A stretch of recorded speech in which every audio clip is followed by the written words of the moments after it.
Hey, everyone, and welcome to the All It Takes is a Goal podcast, the best place in the entire world, including all of Canada, to learn how to build new thoughts, new actions, and new results.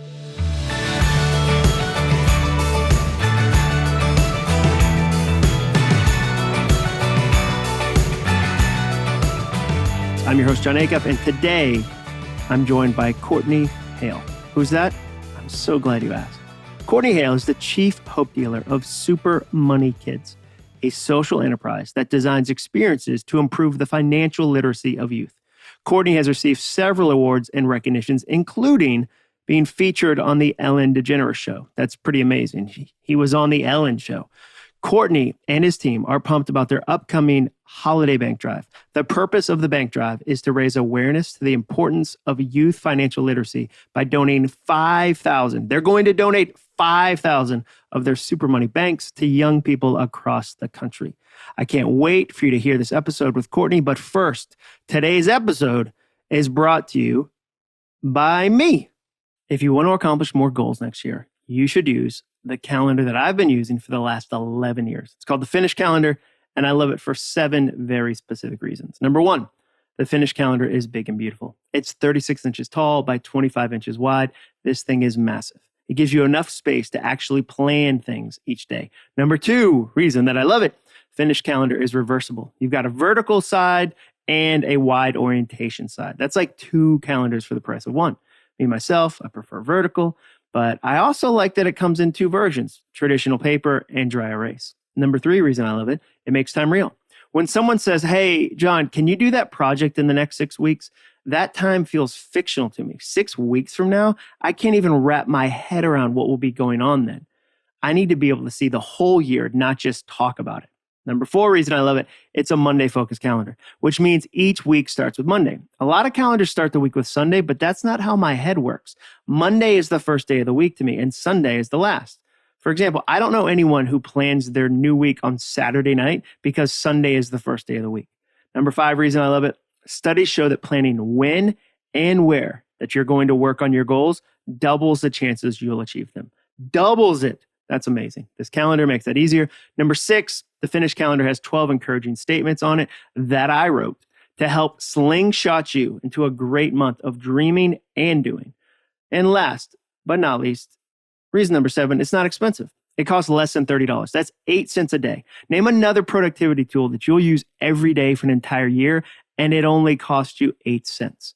Over the last 11 years, no tool has helped me keep commitments and finish goals like this wall calendar. It truly has become a critical part of my creative process, and I can't recommend it highly enough. We don't print a ton of these because I don't have some massive warehouse stacked to the ceiling with tubes of calendars. So if you want one, visit finishcalendar.com, and we'll link it in the show notes too. They also make an amazing Christmas or Hanukkah gift for that person in your life that you want to encourage.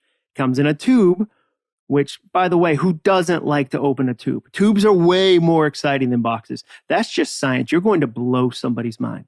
Visit finishcalendar.com today to grab one. All right. With no further ado, here's my conversation. Here's my interview, if you will, with Courtney Hale.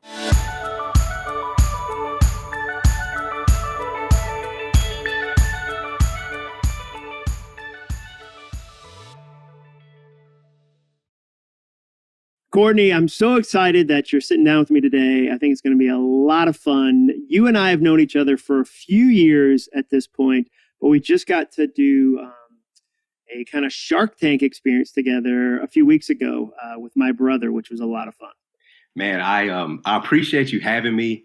Looking forward to the conversation. This is definitely going to be the most fun I'm going to have this week.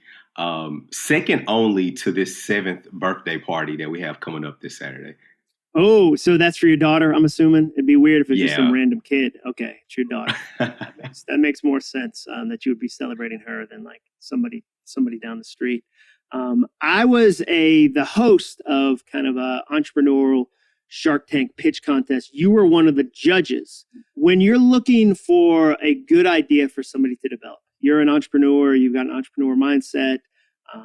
What are things that, okay, let's imagine I'm listening to this podcast. I've got a business goal, a side hustle I want to do. What are some of the things that you think makes a side hustle successful? I think there are a few things. One thing that makes an idea successful is its potential sustainability and the magnitude of the need that it is satisfying. There are a lot of great ideas out there. There are a lot of really, really, really smart people, but it's really important that you're addressing something that's a huge pain point for the market that you're looking to serve. And that's the biggest thing for me. After that, it becomes the sustainability of that. What does the team look like? How is it funded? Those type of things. But I think the most important part is addressing a painful need. Now, is that part of how you got into what you're doing now? I would say there's not a lot of young men your age. I mean, you're under 40. Congrats on the 40 under 40 list, National Business Journal. That's amazing. But how did you identify financial literacy for kids as, one, a pain point, but two, as something that you said, you know what, I'm going to step into those trenches. I'm going to step into that conversation. So I'm going to answer that, but first let me say that I am the most accidental entrepreneur that there is. I may be the most least qualified person to answer some of these questions, all right? Because my path to entrepreneurship looks a lot different than most people. For me, I saw a major pain point that everybody was suffering from and nobody was addressing.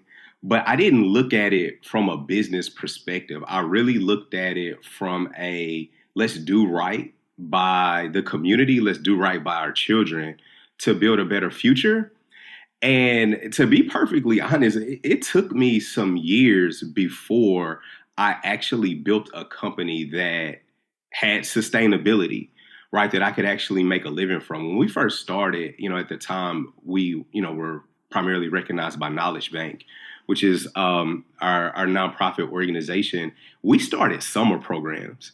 And all we did was work with young people during the summer, teaching them everything that I knew about money in about 10 weeks. The very first summer, we had 5 kids. I never had any intention on doing that full time. But, the Nashville community is really small. Word spreads fast. And by the second summer, there was a large nonprofit that reached out. I was like, hey, we believe financial literacy is really important. Can you help us incorporate financial literacy into what we're doing with our summer program? And I was like, sure. And it was the first time I got a check with a comma in it for this work. And then that's kind of like when the light went on. I was like, okay, this worked out okay. So we played around with some different things. Some of our early time, we would, recruit a network of volunteers to lead the workshops. That was great. We had a really large partnership with the city of Nashville where we worked with like 500 kids every summer. And we'd have people from all type of corporations to work with us. And that was awesome. And then those checks got bigger. But the thing that I was thinking about was this is a problem that young people are experiencing all over the country. Now, what I do know is inefficient is me trying to recruit volunteers all over the country to teach this program. And that was the point when we started exploring how to use technology to make a more engaging experience for the work that we were doing. So you went from, tell us a little bit about the path. One summer, it's 5 kids. What's the next summer? Yeah, the next summer, it's 30. And at that point, we really kind of just reached a cap on, how many kids we could allow in that program. And so around that same time, we were contacted by this large nonprofit. And so then that allowed us to do our programming beyond just the summer. We were able to do some things in the fall and spring semesters.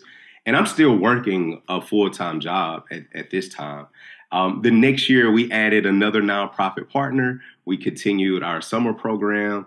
And so at that point, we had a couple big partners. And then we got the contract with the city. And that was really kind of like a point to where our growth really escalated. There's people listening to this that'll go, okay, I'd love to do something on the side. I've got a passion, I've got an interest, but I'm too busy. And you just said, hey, P.S., I had a full-time job. I was doing, and you kind of casually went across with like, I was teaching 5 kids 10 weeks of financial literacy. That's not like you wrote something down on a napkin and they were like, okay, we're going to do this for 10 weeks. There was a lot of moving pieces. Where were you finding the time in your life to do all these things on the side of a day job? Because I think there's a lot of people that have a day job that might not know where to look for that time. All right. So I really don't want to be this guy, but I'm going to answer the question, but I don't want to be this guy. All right, so what I did was I would get off work and then I would work on Knowledge Bank. I'd be dad. I would be husband. And there were times where I may not have been the best at either one of those because I was nurturing this passion of mine. But I'd get off work. I'd work on Knowledge Bank work. I'd work on the weekends. We'd host workshops on the weekends. There were times where I would try to incorporate my wife in helping me prepare that. Because let's be honest, I mean, anybody that's an entrepreneur and you have a mate, that mate is involved in the company, okay? That's happening. That's happening. That's definitely happening. And so I worked long hours. Now, I do not want to be the guy that's like, hey, if you have a side hustle, something that you want to be super successful, you're just going to have to work 8 a.m. to 2 in the morning, and that's just what it is. Yeah. I don't think that has to be the case. There was a lot of work that I was doing early on that was just purely inefficient. And I wasn't aware of the variety of resources that you could access to just get help and build a virtual team. I don't know if I'm supposed to say, brands or different things that I can use. I don't know who, if there are sponsors or whatever, but, there are platforms out there where you can hire somebody to do anything. And unless you have some, new proprietary technology or process for doing something, more than likely what you're starting, you're making it better or faster, more efficient, more relatable, and you can learn from the things that exist before you. We don't have any sponsors whose toes you'd step on. So if you're like, hey, here's the toolkit that helps me, by all means say like, hey, here's the tools that help. Yeah, Fiverr, Upwork, Canva, Calendly, HubSpot. These are all resources that make it really, really easy. Not easy, make it efficient. That's what I'm talking about, efficiency. These are resources. And affordable. Absolutely. Yeah. Absolutely. And so early on, I wasn't aware of those things. And so I was just working way too hard, way too inefficiently. Today, I'm telling people these are the things that you need to use, and you need to build a team as early as possible. Describe your team a little bit. Who's on the team, the Knowledge Bank team? So there are about 15 of us that work in different capacities, from curriculum development, creative, digital marketing, virtual assistants. We have a business development representative that does a lot of outreach via LinkedIn. I know I'm forgetting some people, and their feelings are going to be hurt, and I'm going to have to buy lunch or something. But you didn't mention names. You didn't mention any names. These are just positions. Yeah, these are like the positions. I think this isn't like the Grammys. Right. Like, oh no, I'm going to forget somebody. Yeah, exactly. Just be like, and all the other people. You can say that. The things that are most important for me, I think, and for me, that would have been most important starting out early on for somebody who's listening to this that has that side hustle. Having a virtual assistant to, manage email, check calendars, and maybe have some additional skills. Well, maybe they can manage like Trello, which is like a project management platform. That's hugely helpful. And then somebody who can manage email marketing. And I think that's a good starting point. That's its own thing. You've given a bunch of tools, a bunch of positions. I'm curious, what's a eureka moment, or what's a story that when you think about the impact of financial literacy on kids, you're like, oh, this is when they get it, or this is why I love to do what I do. Like when I see a kid figure this out, or I see a kid save or invest, or whatever's the moment for you that like when you're doing the hours and it's challenging, you go, no, but that's a story that keeps me going. I actually have two. The first one, several years ago, we did we did a Young Money's Matters Summit. It was like a half day of financial education for high school students in Nashville. We had some amazing panelists that came and spoke that day. We had like the Slim and Huskies guys came out. Love those guys. Yeah. Josh Mundy sat on that panel. A few other entrepreneurs, and we had some breakout sessions where they got to do some engaging stuff. At the end of the conference, a kid stood up and he said, "I'm really thankful for you all today because I thought that I had a cap on my life, and I thought I was only supposed to do certain things because of where I come from." Oh, dude, come on. Nah, I mean, so I'm an emotional guy. Like it used to like make me uncomfortable, but like I'm a crier, man. And I will cry in front of anybody. And I mean, the tears start coming. I was like, this is the reason why we wanted to do this, you know? So that one, and I'm getting chills now, even just thinking about it. The second one was during one of the summers that we were doing our large financial literacy series with the Nashville summer interns. So Nashville has a huge summer internship program, and we've been the financial literacy partner for that since the very beginning, which is about 4 years now.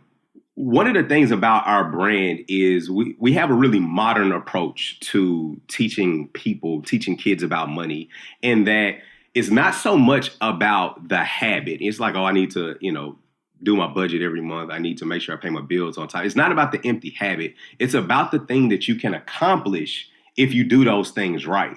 And if you can stay focused on what you want the big outcome to be, the habit becomes easy.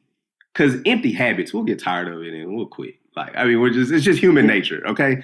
And so when we teach setting financial goals, we don't allow students to just say, hey, I want to save $500. We want you to say, I want to save $500 by the winter so that I am able to buy a plane ticket to attend a technology conference because I'm interested in computer programming. All of those parts are equally as important. And so there's a year where we just had some kids set and achieve some really amazing goals.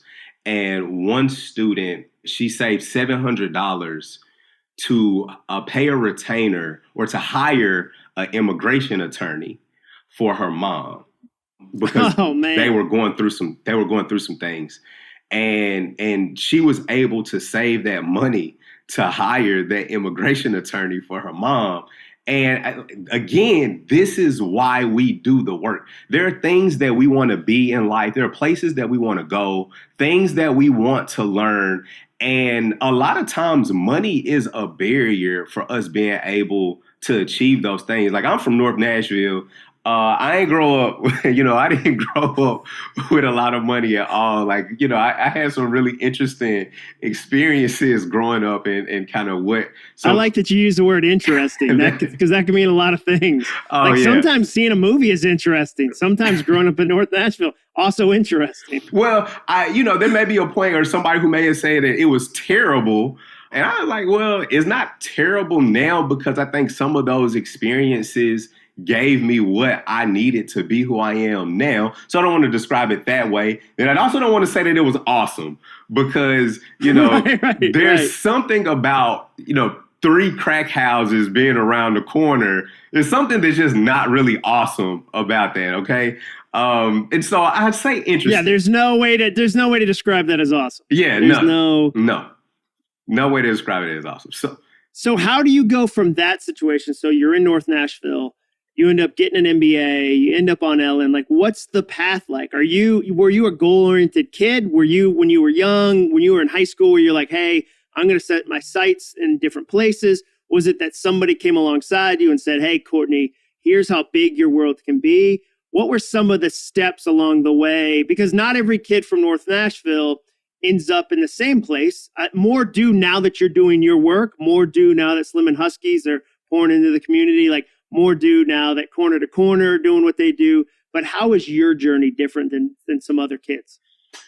One of the things that I say that makes my journey different, that was really important for me, was that I came from a family that just poured into me. And, we may not have always had a lot of money, and most of my family still doesn't have a lot of money, but we had a whole lot of love, a wealth of love and a wealth of encouragement.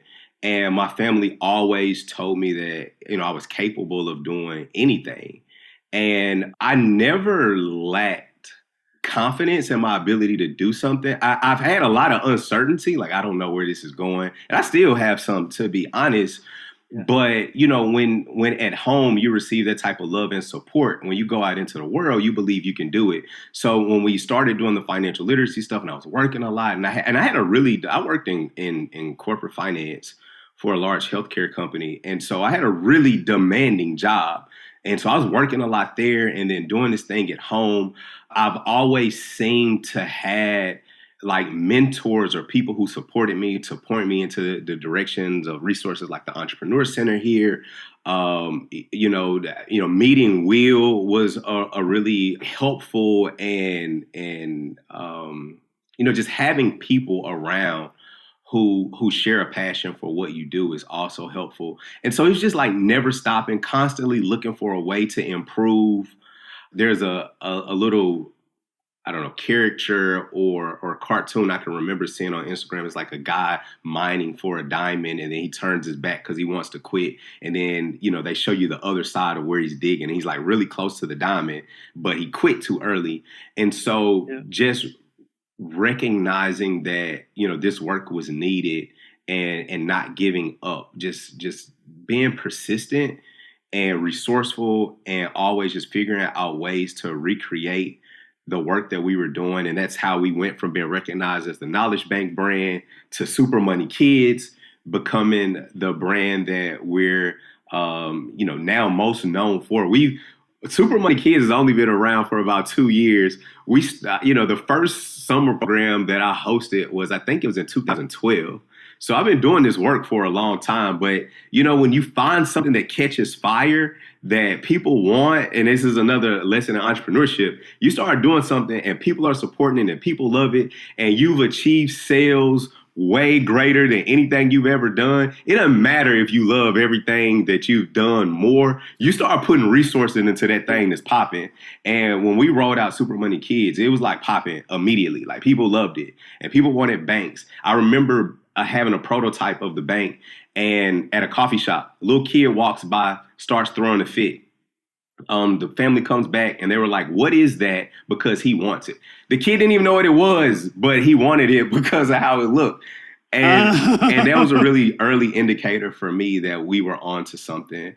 For me, the steps, having people that supported me, always looking for ways to be better and do better, and then fully just committing to something that started doing well. So explain to people, because I think there's a lot of people that go, okay, tell me about Super Money Kids. Like, what is that? You mentioned the banks, and you got to love user feedback where the bank is so dope, a kid throws a fit. Like you can't pay for a focus group like that. You can't, there's not, like Kellogg's cereal can't do a focus group that good. What a focus group moment that is. So explain to people listening, what Super Money Kids does. Yes, so Super Money Kids is our brand that we use to introduce young people to the world of personal finance. When I say young people, I'm talking like pre-K through about 8th grade. The first use of the brand was on our bank that we designed. And so think about like in-home bank. Think like a piggy bank, but there's no pig involved, okay? Our bank has 3 parts. There's a part for saving, spending, and sharing. We call these our money habits. And what the bank is designed to do is not only introduce the kid to personal finance, but also build their confidence in making decisions and helping them practice managing their money. So if they get money as an allowance or because it was an incentive for performing well in school, they take that money and then they have to make a decision for how they want to allocate it in their banks. And so the bank has some terms and definitions on it to support parents or adults who are going to be using the banks with the kids. So, so they have the vocabulary, the words. We have a really unique way that we define the money habits. And so the Super Money Bank was the first use of the Super Money Kids. We developed a curriculum around the banks that we licensed to schools and youth organizations.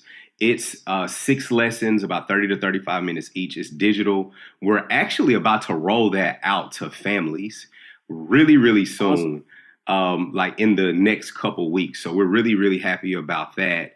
And we're expanding that curriculum to a second module at the turn of 2022. So schools, families, communities can stay engaged in the conversation around money.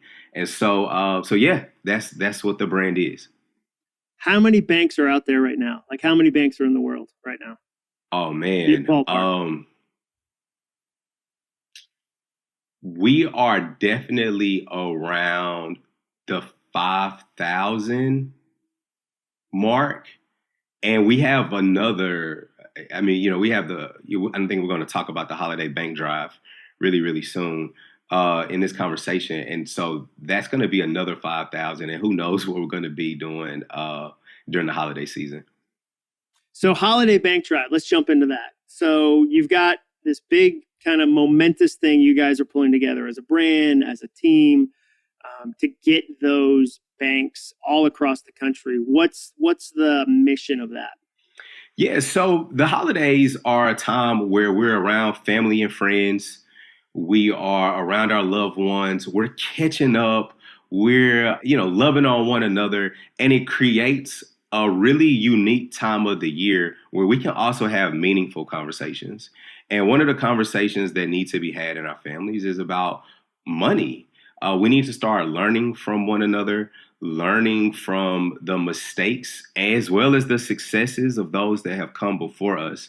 And so what we are doing is we're donating 5,000 of our Super Money Kid banks to schools, families, youth organizations all across the country as a tool to encourage more conversations about money and to make financial education accessible for more of our youth.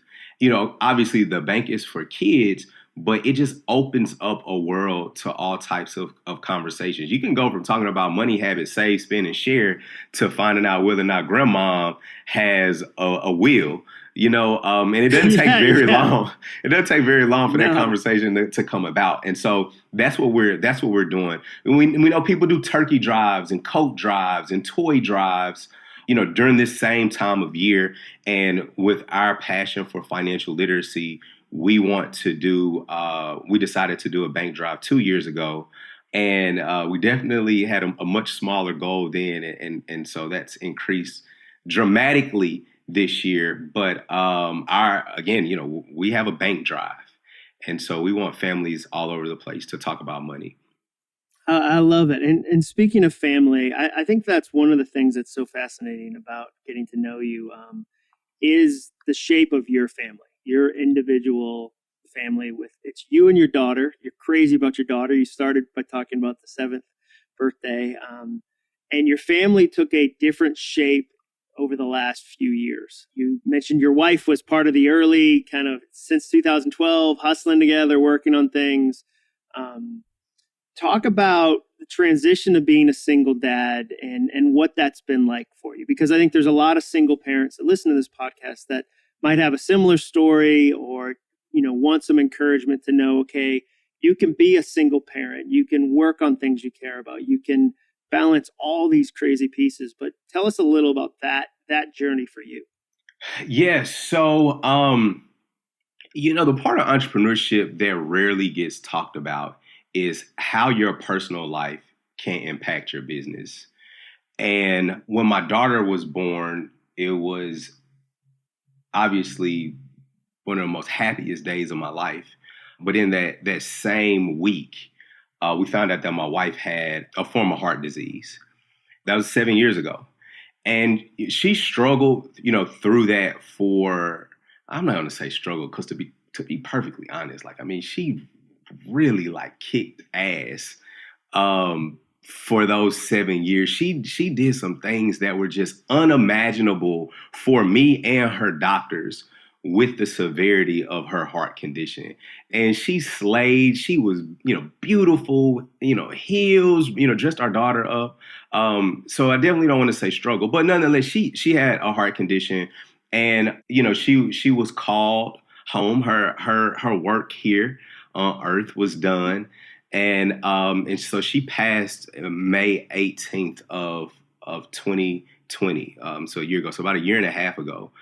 It was really, really hard, to have to tell, my daughter, that her mom wasn't coming back home.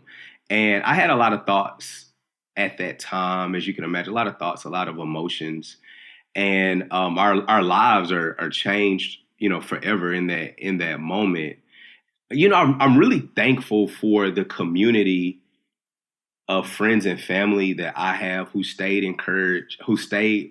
just encouraging me, uplifting me, anything for work or whatever, people like, what can we do to help you out?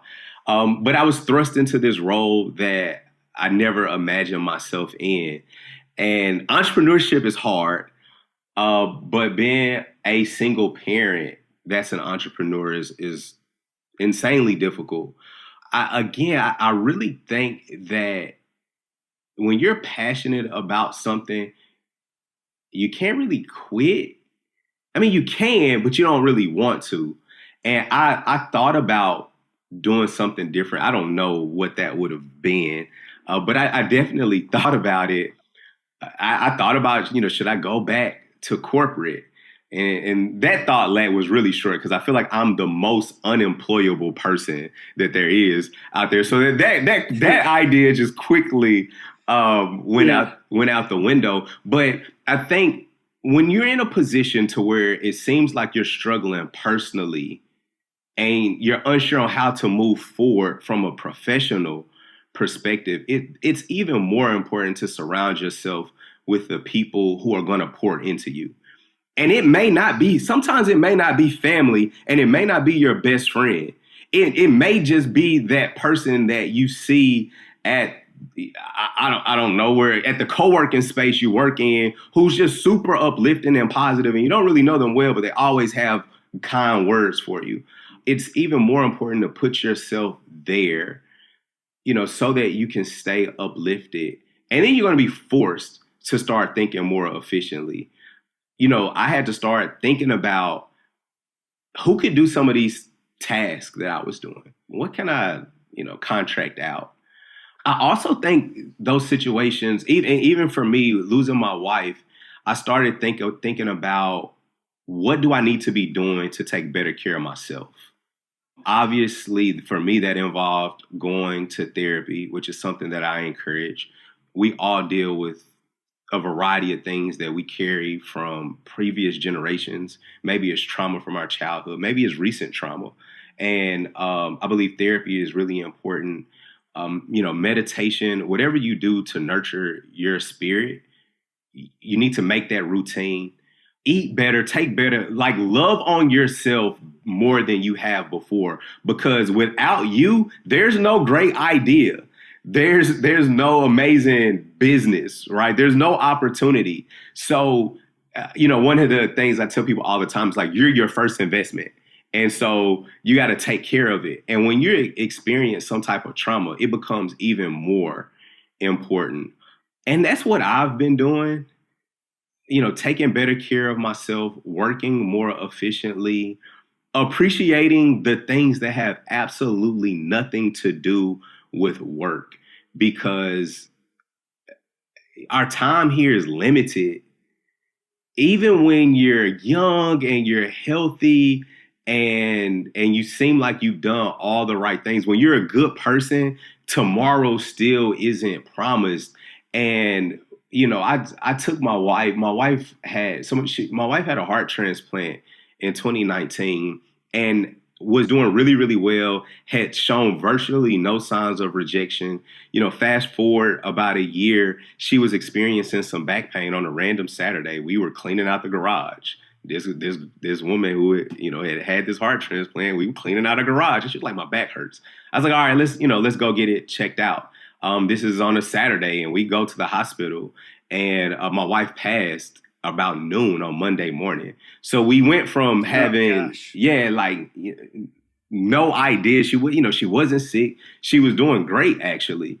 So tomorrow it isn't promised. And so we have to appreciate the people that we love, give them that, the attention that they need, nurture those relationships of our friends and family. Like, that's the stuff that matters the most. But because I think those things fuel our creativity and our ambition. Totally. And we always, I think most of us spend more time trying to nurture the ambition without like nurturing the things that fuel us.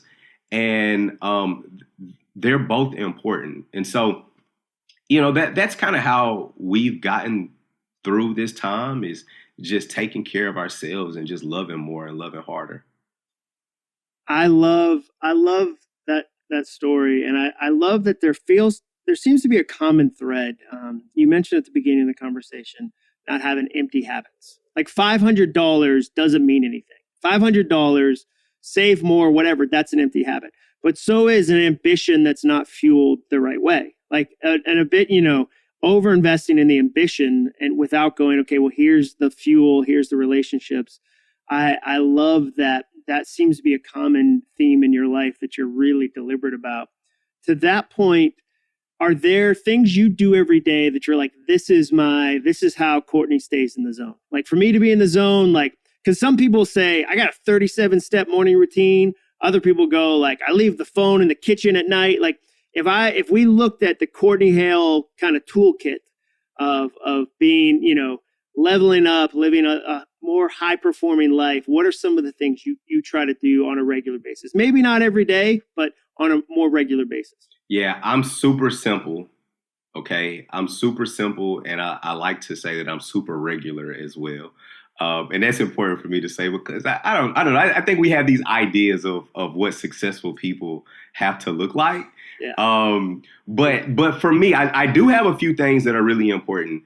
For me, that's eating healthy, it's meditating, and exercising. What kind of exercise are you doing? So I do like a lot of strength training. So I lift weights a lot. If I'm really in a groove, I may go 5 times a week. The intensity may vary. And then, obviously I'm a single dad, and so my daughter's schedule is really busy, and so it may get interrupted sometimes. But, the important thing is, okay, you fall out the routine, just get back into it. I know I think maybe I should know this, but I think you like wrote a book about setting goals, and then when you fail and then just start over again. Like, don't quit. Because I think the data shows that like people will work towards something and then they fail, and then they won't try to start over again. It's like, no. They miss one day at the gym and they throw the whole thing away. So they have like a 10-day streak and they miss day 11, and like the whole thing's screwed, and then they quit. So yeah, it's always, I call it the day after perfect. Like, you got to be ready for the day after perfect. Once perfect's over, okay, you ate well for 30 days and it's day 31 and you had like the world's largest burrito that was not healthy. Like, what do you do the day after perfect? And it is that you get back up, you do that thing again. Because I've never had a goal go 365 days for 365. Like, I've never perfectly completed a year. It's always a normal year, a regular year. So yeah, that's interesting that you have those 3 things. I'm curious if you had to do a Mount Rushmore of your favorite nonfiction books. So like a book that inspired you, a book that challenged you. And you can say, you know what, John, I'm not a huge reader, I'm a listener, whatever. But as you think through, you also have your MBA. So I know you read a lot. Like, it's not like, I never want to ask that question and somebody goes, I hate books, because but if somebody who's accomplishing the things you're accomplishing and pouring into the community the way you are, you're reading, what would you put on your Mount Rushmore?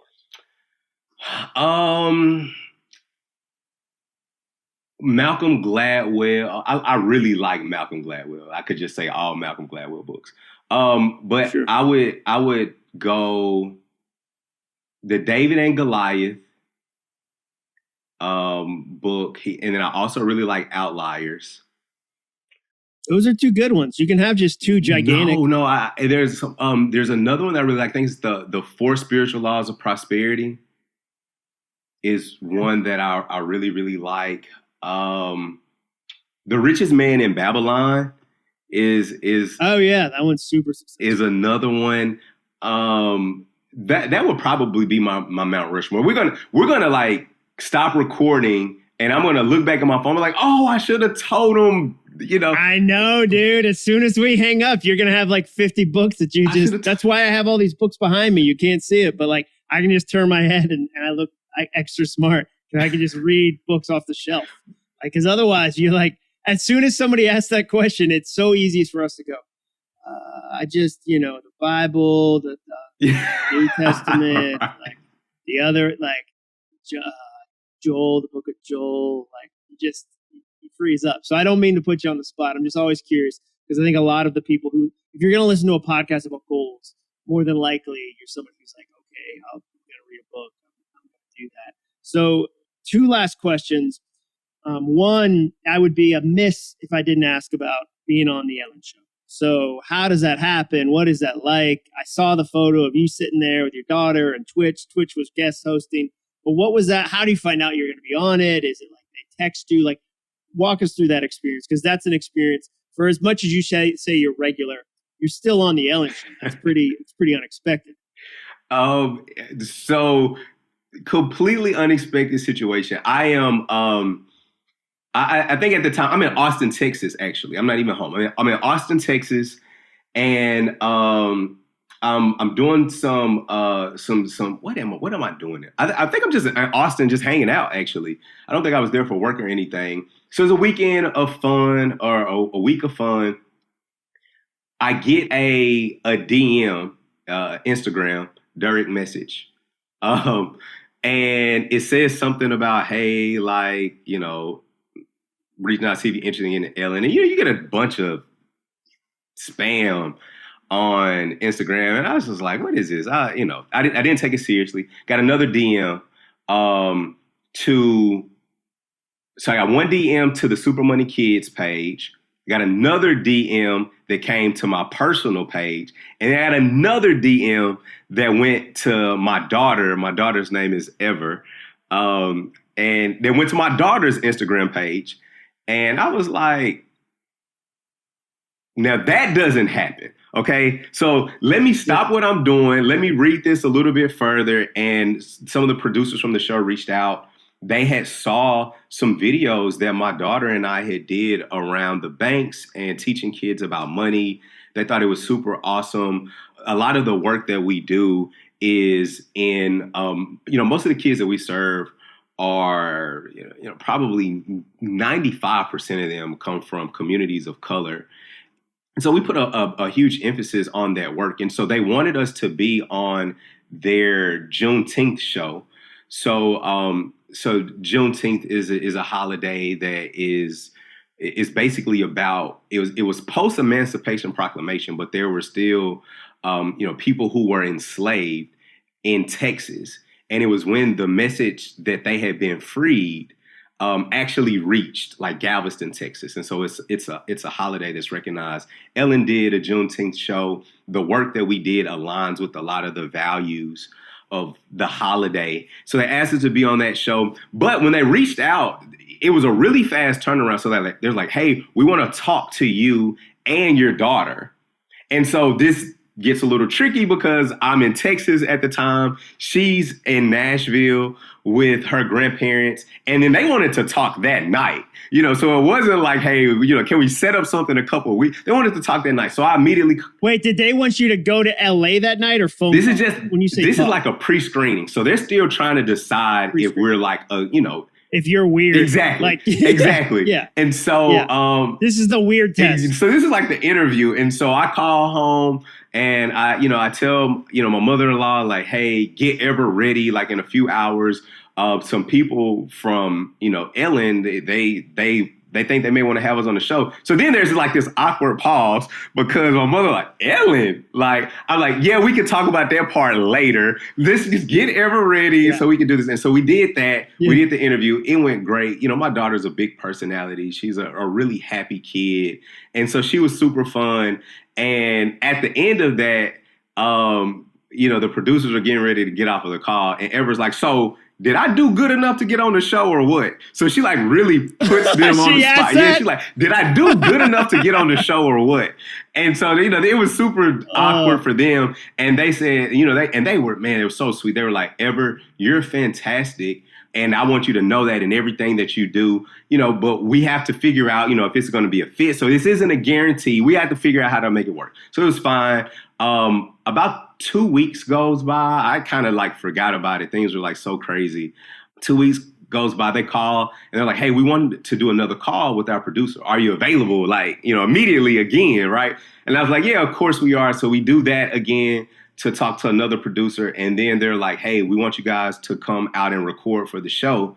And we want y'all to, our initial idea was that it was going to be virtual. And so that's kind of what we were expecting. But on that second call, they were like, hey, we actually want to fly you guys out to LA. And we want to fly you all out in a day and a half. Like, can you come? And so, I am like, this is really exciting, but I'm also still, it was a crazy week of work that week. And, having Ever, and now this already crazy week involves going to LA to be on the Ellen Show. There's so much pressure that came with that. And literally a day and a half later, we fly out to LA. Ever's super excited, and she's like Miss Hollywood, and she's prancing through the airport. I'm nervous. My heart is beating. I have to do, like, I'm in LA with no resources, and I have to do this little girl's hair, and nobody understands the pressure that comes with having to do for a dad. Nobody understands the pressure of a dad having to do his daughter's hair to go on national television. That is pressure that is unmatched, okay? Because if she goes out here looking crazy, nobody in my family is going to ever let me forget it. Nobody's ever going to trust me with anything again. It doesn't... Wait, so the grandmother had called you and said, I saw the Ellen episode today. What were you thinking? That's what was at risk. Okay, that's what was at risk. And that's the pressure that I'm feeling at the time. And it all ended up working out perfectly. There were some kind of like behind the scenes things that happened. Ever needed to change clothes at the last minute. I didn't like something that she had on. Like, she had already been like mic'd up to go out on the stage. And then I abruptly like change her clothes. It was like drama all the way up to like going on the stage. And then everything just kind of I love it. Just kind of smoothed itself out. You didn't think about doing a hat? You couldn't go with like just a big hat on, like she wasn't gonna feel like. I would have been cool with doing a hat. Let's just cover this thing up and just make it easy for everybody. But there's something about. But she didn't want to. Some of hats and TV, and it doesn't work well. Like so funny. You're right though. Like I can't imagine that. I mean, I can't do my kids' hair. I have two daughters. They're older now, but I couldn't have. They would look homeless if I ever did their hair. Like there wouldn't even be a question. That is so funny. Okay, so last question. If somebody's listening to this and they go, oh, wow, we're a school, we're an organization, we're a nonprofit, we're a corporation. If somebody wants to get involved with the work you're doing, what's the next step for them? How do they follow up with you? Where do they go? How do people find out more about you and what you guys do? Yeah, you could definitely please visit our website at supermoneykids.co, supermoneykids.co. And please, if you're a corporation or a school that's interested in adding our program, email me directly. My email is chale@knowledgebank.money. That's CHALE@knowledgebank.money. I love it. Courtney, this has been a blast. You mentioned my brother Will in the middle of the interview, who also lives in Nashville. You guys have known each other even longer. It was kind of you to say off camera that I'm way funnier than him. That was unexpected. I appreciate that. I received that. You talk about words of encouragement. That's so nice of you to say. We actually call him Pirate John because he has like kind of a mustache and a goatee. So we look a lot alike, except he's like the pirate version of me. I'm kind of like, or I'm corporate Will. I don't know which is that's which. It. That's he's exactly either Pirate John yes. or I'm corporate Will. Like I wear more belts. That's the main difference, is that I wear more belts. So this has been a blast. Thank you so much for joining us today, Courtney. Hey, thanks for having me again. I had a blast. Thanks for listening to my interview with Courtney Hale today. We'll put all the links in the show notes as always. And thank you for reviewing my podcast. When your podcast is new-ish, it's new-ish like mine, the reviews are super important. So please make sure you subscribe or follow or whatever it is the phrase you're using these days that means check in with the podcast. And thank you for writing reviews. Last but not least, big thank you once again to our sponsor, which was me, and that awesome calendar. If you want a finished calendar, visit finishcalendar.com. I'll see you next Monday, and remember, all it takes is a goal.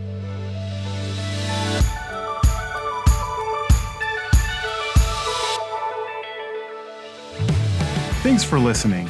To learn more about the All It Takes Is a Goal podcast and to get access to today's show notes and exclusive content from John Acuff, visit acuff.me/podcast. Thanks again for joining us. Be sure to tune in next week for another episode of the All It Takes Is a Goal podcast.